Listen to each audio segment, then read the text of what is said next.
Hariam children, our topic of discussion is flower and pollination. We will see different parts of the flower. So in the parts of the flower we will see it has got 4 parts basically, right? First part is petals, then sepal, then stamen and carpel. These are 4 parts: petal, sepal, stamen and carpel. Petal is the beautiful part of the flower, collectively called corolla.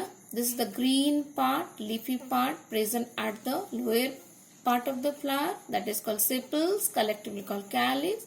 Then we are coming to stamen, which is the male part of the flower, carpel or pistil, which is the female part of the flower, the base, which is called receptacle or thalamus, and we will go to petiole, stalk or peduncle. We will see detail about the stamen and carpel. What is the function of that and what it consists of? We are seeing carpel is what? Pistil or female part consisting of stigma, elongated tube, style, ovary and ovule. In male part stamen, we see anther, filament and contained with pollen grain. Let us see the female parts and its function. Pistil, which is the female reproductive part.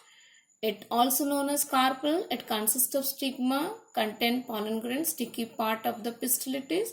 Style, which is a tube-like structure and which leads to pollen tube. Ovary, which contain the ovules and which is present in the lower part of the plant. Look at this. Then we will find ovules, which is present inside the ovary. This is altogether stigma, style, ovary and ovule are known as pistil.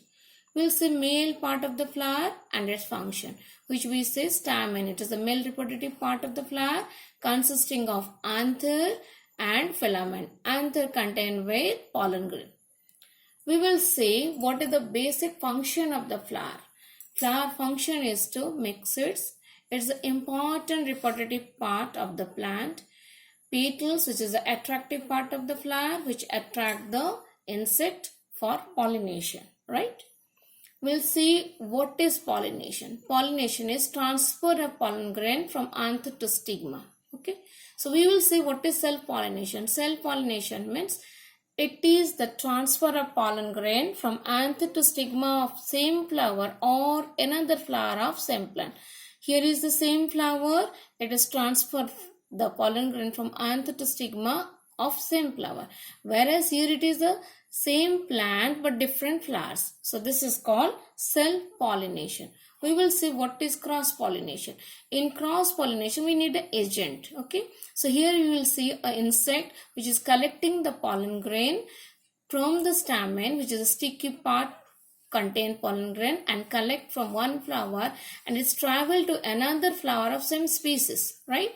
And when it is stuck to the another flower, it leave the pollen grain and which cause cross-pollination. What is the difference between self and cross-pollination? We will see self-pollination occur in the same flower of same plant or different flower of same plant. But in cross-pollination we will see it is 2 flower of different plant. Here in self-pollination, the pollination occur before blooming, but in cross-pollination it is after blooming. We do not need any presence of any other plant or some other species nearby. It doesn't need because it is self-pollinated, but whereas in cross-pollination they need. In this pollination, the self-pollination do not need any agent, whereas cross-pollination need agent. And here the self-pollination purity of species is observed, means it is preserved. The purity means parental character is preserved, whereas in cross-pollination purity is not preserved, no parental character is preserved. And in self-pollination we do not get any new variety, whereas in cross-pollination we could be able to get new varieties. Here we will see a picture of insect pollination. A pollen grain stick to the body of the insect, and when this insect travel one flower to another flower, that pollen grain it transfer from the first flower to the second flower, and that cause insect pollination. We will see this is a picture of wind pollinated flower, light flower, very light. And it is pollen grains are very lighter, smoother, feathery structure and which causes wind pollination. We will see what is the difference between insect pollination and wind pollination. In insect pollination, we will see flowers are large, bright color, whereas in wind pollination, they are smaller, dull in color, and there is no smell. Here nectars are present in insect pollination that attract the insect, whereas in wind pollination, nectar is absent. The stamen stigma is inside the petal, and filament and the flower surface is upward in insect pollination, whereas in wind pollination we are saying stamen and stigma hang out from the flower. In insect pollination, stigma is very sticky, and whereas in wind pollination, stigma is larger and feathery. And self pollination or insect pollination, we will see pollen grains are large, heavy with rough surface which attract the insect to stick into it, whereas in wind pollinated flower, pollen grains are smaller, smoother, light, and which can easily blown by wind. So they have large number of pollen grains produced by wind pollinated flower.